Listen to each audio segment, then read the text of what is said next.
അല്ല പണ്ട് സ്റ്റെപ്പില്ലാത്ത കാലത്ത് ആന ഇറങ്ങിയിരുന്നില്ലേ? പിന്നെ സ്റ്റെപ്പൊക്കെ ഉണ്ട്, പഠിക്കുന്നുണ്ട്, പ്രാക്ടീസായി.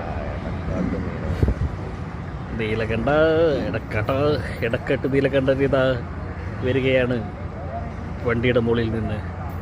ഇടക്കാട്ട് നീലകണ്ഠൻ, എന്തൊക്കെ ഇടക്കാട്ട് നീലകണ്ഠൻ, ഇടക്കാട്ട് നീലകണ്ഠൻ രസമുണ്ട്.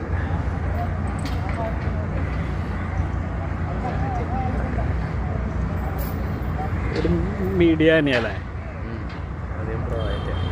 പക്ഷെ നല്ല കൊമ്പൊക്കെ നല്ല അടിപൊളിയാണ്. അല്ല കൊമ്പേ നല്ല കൊമ്പ്, വീതിൻ്റെ വണ്ണുണ്ട്. ഒരു കൊമ്പലിന് കീറലുണ്ട് അല്ലേ? അല്ലേ? ആ രണ്ട് സൈഡിലും ഉണ്ട് അല്ലേ? അല്ല കൊമ്പലിന് ഒരു കീറല്. ഇടക്കാട്ട് നീലകണ്ഠൻ്റെ